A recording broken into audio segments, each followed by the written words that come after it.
This episode of Voices in My Head is brought to you by Podbean. With Podbean, you can create professional podcasts in minutes without any programming knowledge. Best of all, everything is mobile ready right from the start. Visit podbean.com/voices to find out more. That's podbean.com/voices.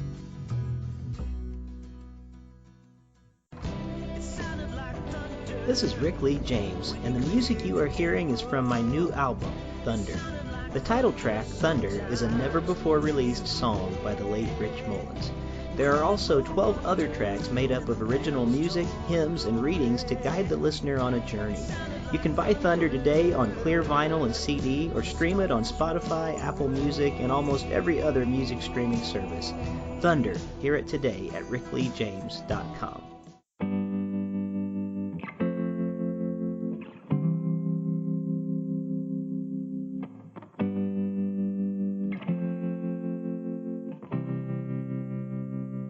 Welcome to Voices in My Head, the official podcast of me, Rick Lee James.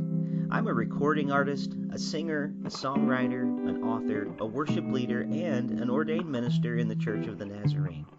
The Voices in My Head podcast is where I discuss music, movies, books, pop culture, theology, and more with friends, colleagues, and sometimes just by myself. Now make sure to let me know what you think of today's episode by leaving me a review on iTunes, or by tweeting at me at Rick Lee James on Twitter, and please join my mailing list at rickleejames.com, where you can receive an email every time a new episode is released. And by the way, in case you're interested in a daily dose of kindness and encouragement beyond this podcast, I also run the Twitter account at Mr. Rogers Say, where I post daily quotes from Fred Rogers, one of the voices in my head. Well, I guess that's it for the intro, so sit back, relax, and listen to the latest episode of Voices in My Head. I thought it was over, but you were just getting started. And when I thought I was done for, the winds were just being parted. I stood at the edge of the water, the enemy pressing in behind. I wanted the driest desert, no promised land inside. I stood in the middle of the fire, wondering if I'll make it out alive. When I was losing the battle, surrounded on all sides. I thought it was over, but you were just getting started. When I thought I was done for, the winds were just being parted. I've only seen a piece of the picture. It's getting clearer. When I can't see your hand, I will trust your heart. You're just getting started. You're just getting started. You're just getting started. You're just getting started. You're not finished. You're just getting started. Into the darkness you get running. My deliverer every time. My strength, my shield, my shelter. You never leave my side. I thought it was over, but you were just getting started. And when I thought I was done for, the waves were just being parted. I've only seen a piece of the picture. It's getting clearer. When I can't see your hand, I will trust your heart. You're just getting started. You're just getting started. You're just getting started. You're just getting started. You're not finished. You're just getting started. You say you are with me. You will go before me. I will trust you only. You're just getting started. You say you are with me. You will go before me. I will trust you only. You're just getting started. You're just getting started, yeah. Ooh, yeah. I've only seen a piece of the picture. It's getting clearer. When I can't see your hand, I will trust your heart. You're just getting started. Yeah. You're just getting started.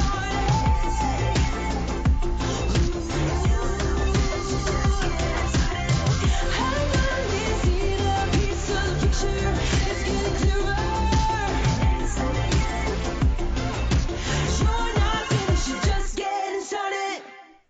Welcome back to Voices in My Head. As always, I'm your host, Rick Lee James, and I'm so glad that you can be here with us today for another great conversation.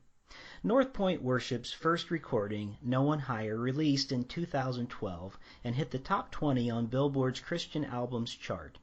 The album was followed by 2015's Here, that soared to number 2 on the chart while further hitting the Billboard Top 200 for the first time. Signing with Centricity Music in 2017, the group released the EP Nothing Ordinary, which featured its song Death Was Arrested, that is being heard across the globe and has been re-recorded by artists like Shust and Laura Story. 5 more EPs have released to critical acclaim, including Nothing Ordinary Part 1 Live and Part 2 Live, The Christmas Offering Ring the Bells in 2018, North Point InsideOut in 2018, and Abundantly More in 2019. Well, Clay Finnesand from North Point Worship has stopped by for a visit today to catch us up on some of the exciting new things that are happening with North Point Worship, even in these strange times of social isolation we are living in. So Clay Finnesand, welcome to Voices in My Head.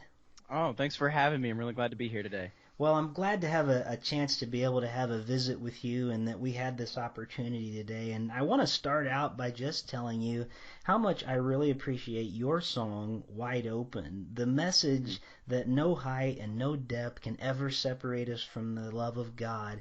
It's just so needed right now, and I think you sing it and proclaim it so clearly. You would have had no idea when you released that song a while back, just maybe how relevant it is right now when we're all social isolating, it seems like.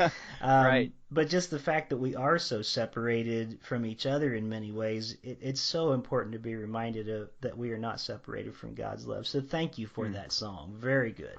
Oh, thank you.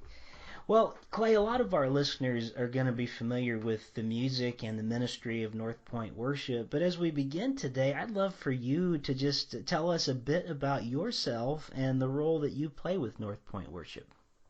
For sure. So yeah, I'm just one of the songwriters and worship leaders. We kind of operate as more or less of a collective and less as a, tightly structured band. Mm-hmm. And so I got invited to come down to North Point when I was still in college a couple of years ago.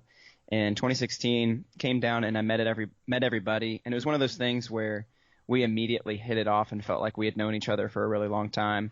And so they started harassing me and said that if I didn't move, bad things would start happening. So I ended up moving down after college, and now I play a role where, if we're doing some traveling stuff, I'll go out on the road and kind of represent that, because I don't have a family, I don't have kids or a wife right now, so I get to go out and do the old 15-passenger van trick and visit new churches and meet a lot of great people, and then I help a lot with our songwriting as well. So it's been a really sweet time. That's terrific. Now, they told you if you didn't move there, something bad would happen. So imagine, with a pandemic, that seems about like one of the worst things that can happen. So just imagine what would have happened if you hadn't moved there. I mean, I like to think that I stopped something catastrophic, but I think it was more of they were just going to drive and pick me up in a truck and drive me back. So we would have had frogs and locusts and everything else, I'm afraid, if you hadn't moved. So, that's great. That's right. Oh, man. Well, I'm glad that you connected with them, and it seems very obvious just from even some of the videos that I've seen online where you've gotten to sing with them, and they've been recording your songs, and you've sung with them. It seems like you really have a family there together, and that you really get to lean on each other a lot through these times. So I'm glad that you made that connection. Me too. Well, over the past few weeks, I've had guests on this show who minister in lots of different capacities, and I've had people who are starting churches through like house church ministries, and I've had people like yourself that, North Point is about as a mega church can be, and I've had everything in between with different guests. And one thing is certain, we all are kind of in new territory right now together. And I just wanted to take some time at the beginning before we get into some of the great music and some of the cool things that are happening with you guys at North Point, just to maybe talk about what are some of the unique challenges that you have been facing during this time of social isolation. That's a really great question. I don't know if we've been experiencing anything massively different than a lot of other local churches have been. I could be totally wrong. But I think for me personally, the main challenge is I think that we're built for community. The church is supposed to be a gathering of people, right? Paul says, don't neglect the gathering together. Yeah. And so I think that that's something that my heart really misses, is seeing faces that I know and love and meeting new people that are first-time guests or anything like that. I've got some friends at North Point that, they come to the same service every week, and so I know where they sit, and I get to go out and check on them and see how they're doing. And right now it's hard because, some of those are older folks that I don't know how they're doing during this pandemic, and that's been challenging. But really, I think as a church, though, and as a worship ministry, it's been a challenge to adapt to just a new way of doing things. And one thing that does make North Point unique as far as mega churches go is we're used to a high level of production, which is neither good nor bad. I mean, it can be good in some certain, instances. In other ways, it can be a hindrance to the gospel, I think. But it's been both a challenge and a blessing to kind of come back to how do we engage people at a fundamental level.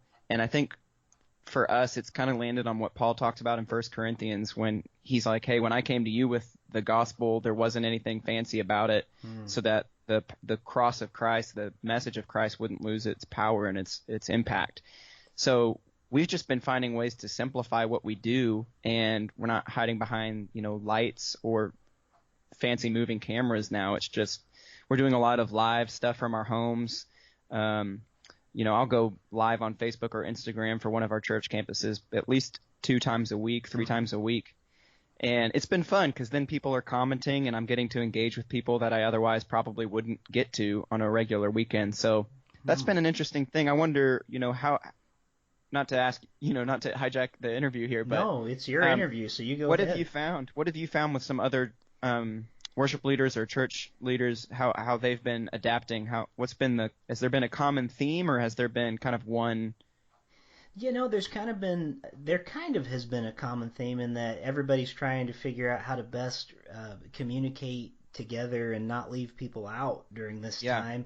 And one thing that has been interesting, and you just mentioned it, is with doing so much online, there has been a lot of chance for interaction that would not have probably even been possible maybe even 5 years or less ago, just because of new technologies and communicating, where at one time it would have been, well, if you're going to do music or a sermon, you just throw up a YouTube video online and then it's there, and then if somebody wants to leave a comment, they can.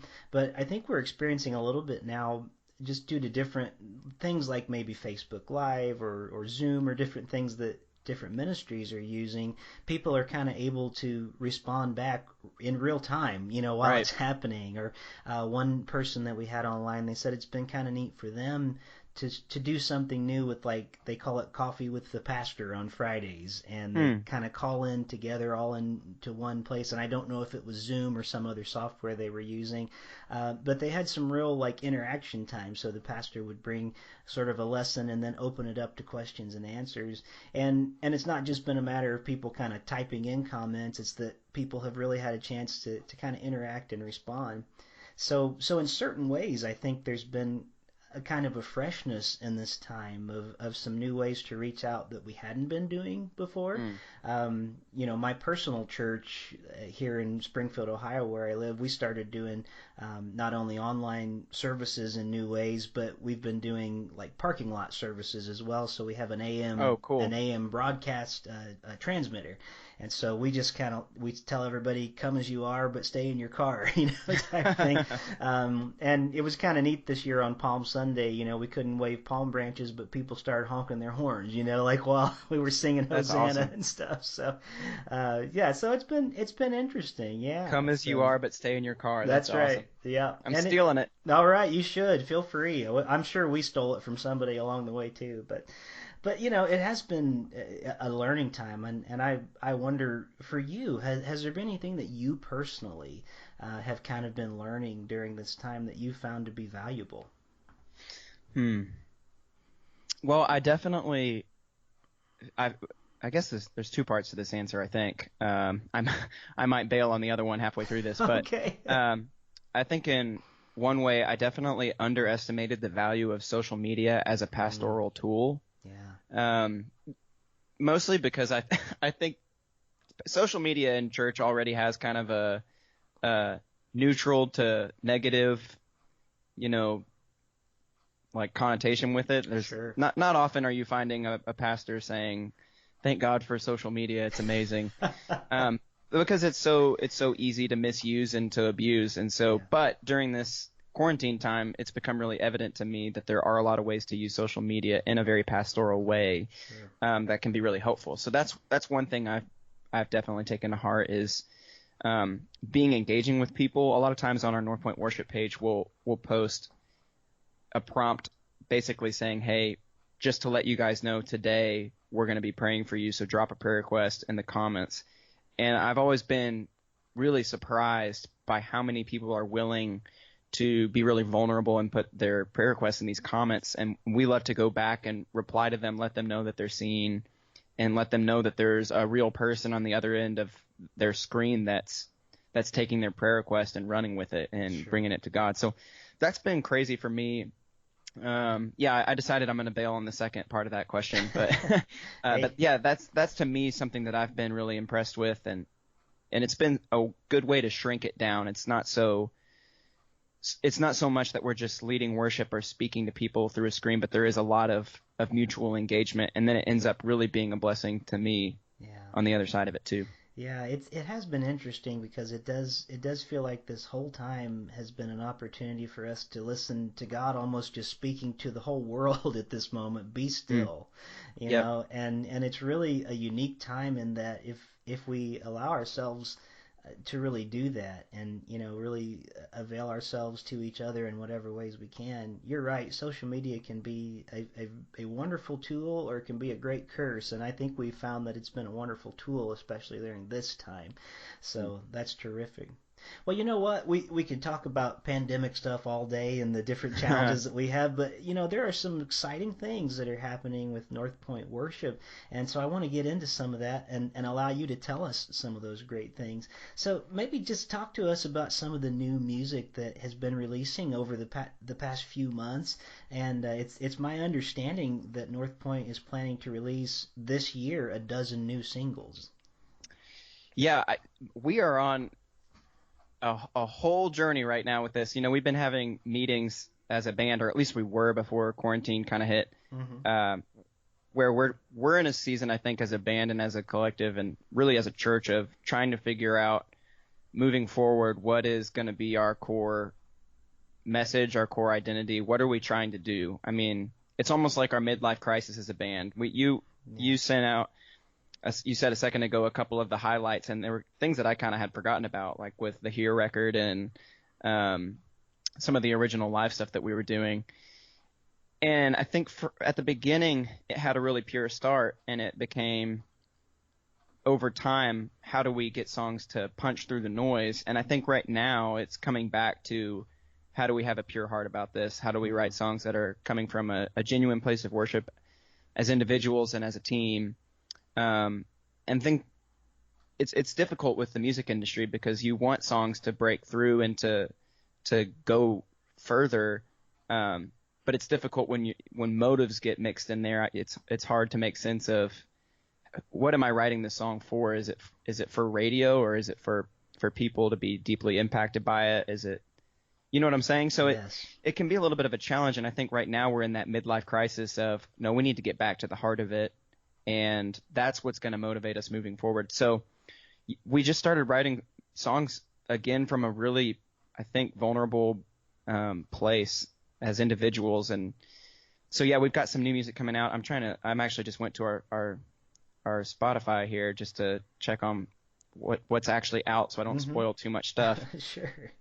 So I guess the first 2 songs that we put out this year were Nothing Else Matters and Just Getting Started, which are totally different songs. Yeah. Oh, yeah. I'm sure if you've listened to any of this stuff, it's hilariously different. Which Nothing Else Matters is one of my favorite songs that we've ever done. And Just Getting Started is a song I got to write on. And I think it's hilarious because it's such a pop song. Yeah. but it came out with Nothing Else Matters, which is really funny to me. But people seem to really engage with it and have fun with it, which I think is just, I mean, a lot of times us songwriters in worship music tend to sit down at a piano or acoustic guitar and write ballads. We could write ballads after ballads. But some of those higher energy ones are sometimes difficult to write. So it's funny. I'm glad that one came out. Yeah, and you're, just to interrupt you for a second, Go for it. like just getting started, it's got such a cool vibe to it that, you know, I don't even know how to quite classify it musically. It's almost like a modern 80s song or something, you know, right? Yeah. With the synthesizers and stuff. But it's really a cool song, and you're right, it goes from that into sort of a ballady, you know, just really heartfelt, you know, song. And anyway, I dig all of the songs you're talking about. So please continue. I just wanted to say that one's got a great vibe. Like from the first time that my wife and son heard that, it was like we were all kind of bopping around the house, you know, when we heard that's it. hilarious. That's how we felt. When they told me, I wrote that song with Lauren, and Jared is one of he's a staff producer for us, and Brett Stanfill. And we wrote that song, and they told me a couple weeks later, hey, we're actually going to record this song.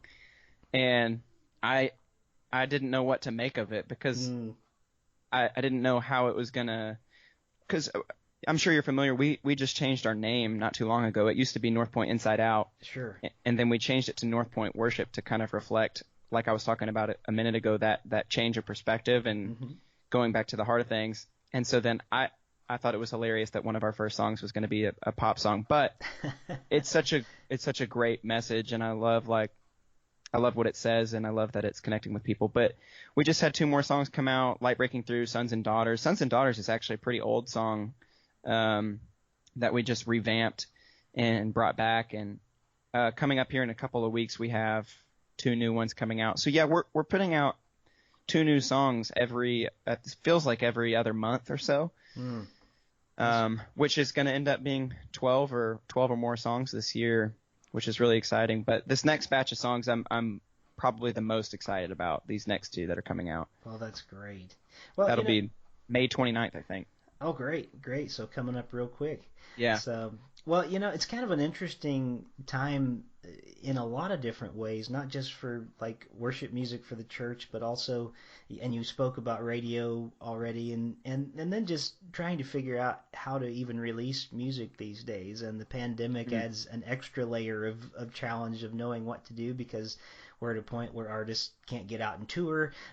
So everything's kind of dependent on, you know, the release and how people hear the music. And I just am fascinated by, you know, there's the old way of releasing that's like, okay, here's a whole album right now. And then there's the way, because of all the streaming services that we have, whether it be Spotify or Apple Music, you know, like North Point seems to be doing now, the trend seems to be, you know, here's a song, and then next month here's another song, and then here's another song. And it's kind of a return to the old days back when, you know, you had an A-side and a B-side on a record, you know, and it's kind of it's interesting the way that history kind of repeats itself, or maybe it doesn't repeat itself, but it rhymes a little bit, you know. But it rhymes. That's a good way of putting it. Yeah, with ways in the past. So, but I'm enjoying it, though. I think that in some ways, and maybe I'll get your thoughts on this. Do you think in some ways when we're releasing songs, maybe 1 or 2 at a time, we might pay a little bit more attention to those songs, and when it all piles up over time into what would have been one album together, we kind of have dug in with those individual songs a little more? Or what are kind of your thoughts on that, as opposed to like the singles versus an entire album all at once? Yeah, well, I mean, I think I grew up just consuming albums as a whole. And so I definitely have a soft spot for when one of my favorite artists comes out with an album, I'll listen to the whole thing. But that's a rare thing now. Just because people will listen to music as on their commute, they'll listen to it for, 10, 20 minutes when they're having like some morning devotional time. And so breaking it down into smaller chunks definitely seems like the better way to do it right now. Especially, you mentioned Spotify. A lot of these streaming services have algorithms that if a song doesn't get a certain amount of plays in a set amount of time, it basically assumes that people aren't interested in that song. And so it can get a little bit buried. And so, yeah, I think that the I like actually the way we're doing it right now has been my favorite way of releasing, where we're putting out 2 at a time. So it's not just one song, but it's also not more than bite size. Sure. So people can really get their heads around it and sit with the song. And then by the time that they're ready to move on from that song, they've got 2 more that are in their mailbox. So I think that's been a fun way of doing it. Although I do have, I'm partial to the album, but I think for right now, this is the smartest way to do it and probably the most helpful. Yeah, it's a strange time because music that I release too is just an independent artist. It's been an experiment this past year, really, for me as well, because I've done both release things to Spotify, but also put out like the album on vinyl, at the same time. Yeah. And you get both, and I always find it very interesting that all ages, when I'm playing somewhere, I seem to be selling more vinyl than anything else whenever I go. Vinyl's made a huge comeback, especially with, the younger generation are all about, they can go to Urban Outfitters and get a record player. And exactly. So it's something to collect. That's the thing about records now, is that they have to be collectible, or else it's just, I'd rather download it. Yeah, exactly. Yeah, that's an excellent point. Well, I want to get into some of these songs that have just been releasing right now, and you already talked about a little bit, but Light Breaking Through and Sons and Daughters coming out together. And Lauren Lee wrote, did she write the song Light Breaking Through by herself, or was it with some other people? Because I know it's a very personal song involving something significant that she went through, but I'd love for you to talk a little bit about her story and maybe some of the writing of that song as much as you know. Yeah, so I think she wrote that song with Brandon Coker and Jared Hamilton. Okay. I'm not sure if I'm missing anybody there. I think I was supposed to be there that day, and I ended up not being able to go, which I'm glad I wasn't there, because I might have ruined it. And it's such a sweet song, and she actually did it.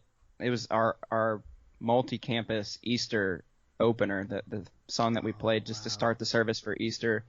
And Lauren is one of my dear friends, and she's so genuine, which makes her so believable when she's leading this song, because it's coming from a real place for her. And it was one of the most beautiful moments that I think our church has shared, because we were all watching it together, and it's Lauren basically telling her story of how God is making a way. And so I don't want to steal too much of her story, but Lauren, she got married within, 2 years ago, I think. And then we met her at a writer's retreat, and we asked her if she'd be willing to move down to Atlanta, Georgia. And she ended up packing her bags and coming. But right before they left, right before they were going to move, they ended up getting pregnant. And so she's moving her new family of 3 down to Atlanta, Georgia, and starting something totally risky and unknown. Yeah. And I think through all of that stuff and, being away from family, she was forced to rely on God in a newer and deeper way, like we all are when we face things that we don't understand. Sure. And so, yeah, for her, I think that song came from a really, really deep place of, I believe that this light is going to break through for me. Yeah. And it's really special. I love songs. I love when writers or worship leaders are singing songs that they're still trying to wrap their hearts around all the way. Because to me, it feels really earnest. And like, in Psalm, I think 63, when the psalmist says, like, God, my God, I thirst for you as in a dry and weary land where there is no water. There's something to me about being in the place where the song is speaking exactly what you're trying to communicate with God and receive from God, that makes it so powerful for a listener and for somebody who wants to participate. So anytime Lauren is leading that song, I'm trying to be in the room, or I'm trying to watch it on a stream, because it's a really sweet thing. Yeah. Well, and also just, part of her story, I know as I was reading about it, getting ready for this episode tonight, that she was dealing with some postpartum depression as well, that she was going through. And again, as you talked about, sometimes it's while you're in the midst of it. It's good to hear those things, because there are times when we just have to say, but yet still I will praise him, Yep. Praise God anyway. And I think there's maybe a lot of that going on right now in this time where we are isolated from each other a lot, and we're feeling like, sometimes we just have to use the force of will at times and say, I'm still, even though I'm even grieving right now, because I think whether a lot of us know how to name it that or not, we're grieving loss right now. And I think sometimes to just come in that loss and say, I will still praise the Lord and believe that there will be light breaking through, it can be a very powerful testimony in these times for sure. And I hope it'll be something that can just bring a lot of hope as more and more people hear this song, because there's certainly a lot of need for hope today for sure. I love what you said about, and correct me if I'm wrong in interpreting what you said this way, but it's that faith is just as much of an act of will as it is of anything else, you know. Yes. I think it's interesting how faith can sometimes be this, in our heads, it's this ethereal feeling or something like that. But more than that, it's this act of willpower and this decision that we make.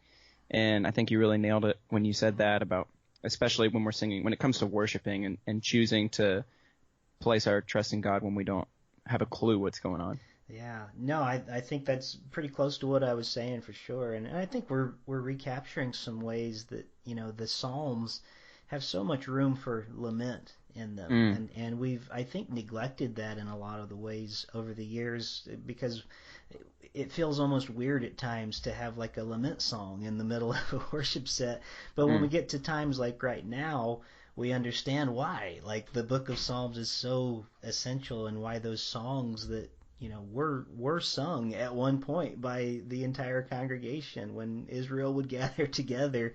It makes sense why their hymn book was so filled with, like, 40% were lament songs of crying out to God of, you know, where are you in the midst of this darkness and this struggle? And even as you said, I'm as you're thirsting and desperate for water. So it's great to have these songs that can really speak into that a bit and be reminded of the hope in the midst of all of that for sure. Well, I you know, as we start to wind down our conversation a little bit, I'm definitely going to be playing a song at the end of the show, and in just a minute, I'm going to let you actually pick that song, because I'd love for you to pick our closing song today. But just something to ask you about as well. What's something that you are hopeful about in the coming days? I just wonder if there's anything that's been on your mind that, you know, you're just really looking forward to and find a lot of hope in.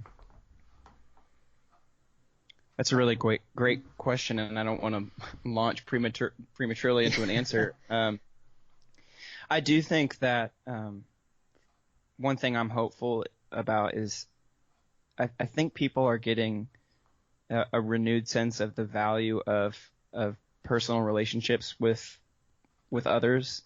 I'm definitely guilty of having tasks or having a schedule take priority over the people in my life. And I think the quarantine and the slowdown and the pull away, even as an introvert, has really taken a toll on my being and on my heart, because I think I'm just remembering again all the people in my life who I really value and who I love so much, but maybe I've had whack priorities, you know? Yeah. So I think this has been a good reminder, and I'm really hopeful that that's not just an isolated case with me. I think a lot of my friends have expressed the same thing, where we're all looking forward to just the simple joy of being with other people. Yeah. And I think you can see who Jesus is. If Jesus is, you know, living in our hearts and we're new creations in him, then each person that we interact with is exhibiting a new facet of God's image that we might not know or get to see often enough. And so I think, yeah, I'm hopeful that as we get back into social situations, that we'll have more, we'll have a little bit more love for each other in a real way. So that's something I'm excited about. Yeah, well, I hope that too. And, you know, there's times that it feels so discouraging, other people at times, Mm-hmm. especially like when we're heading into another political season. Right. And that's my worry. It's like as we get all back together, can we remember the way that we've kind of set those things aside and remember that we are all people together Mm-hmm. and not be so at each other's throats. And so those are excellent thoughts. And yeah, I do miss people. I do miss those relationships and getting together. And I think it's going to be very meaningful. It's hard to see exactly what the new normal will be when we come out of all of this, but I'm grateful to know that people do still seem to value maybe more than ever those relationships. So those are good closing thoughts for us today, Clay, and I appreciate it. So you've had a second to think about it. What song do you think we should close out with today on the show? Well, I think we talked about light breaking through, and I think given the the state of our lives right now, and it seems like things might be hopefully winding down soon. I think that would be a great song as we're all participating in the same kind of mutual experience, that we can put our hope in Jesus and let His light be the thing that guides us and gives us hope. So yeah, I would suggest Light Breaking Through. Excellent. Well, we will close with that song today, Light Breaking Through from North Point Worship. And I want to let all of our listeners know that if you go to voicesinmyheadpodcast.com for this episode, we will have links to North Point Worship and all the many different ways that you can find their music online and where you can find out more about them and their ministry. And Clay Finnesand, thank you for being one of the voices in my head this week. Oh, thanks so much for having me.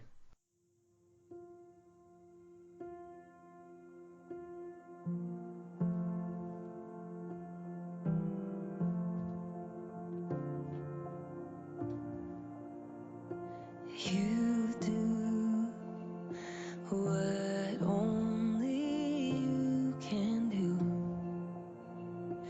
Replace my doubt, show me what's true.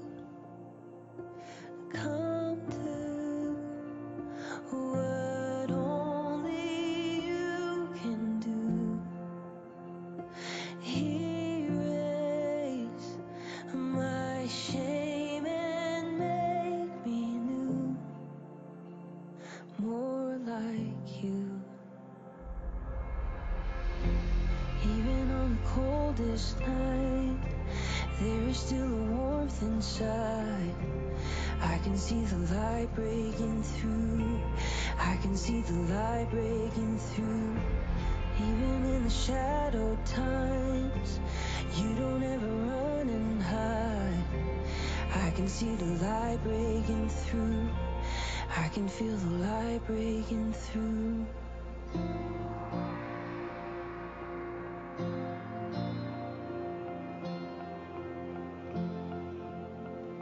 Speak life, give peace in the unknown, and hold me when I'm barely hanging on. I believe that hope will dawn. Remind my heart I'm not alone. I'm not alone. Even in the coldest night, there is still a warmth inside. I can see the light breaking through. I can see the light breaking through. And even in the shadow time,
Even in the coldest night, there is still a warmth inside.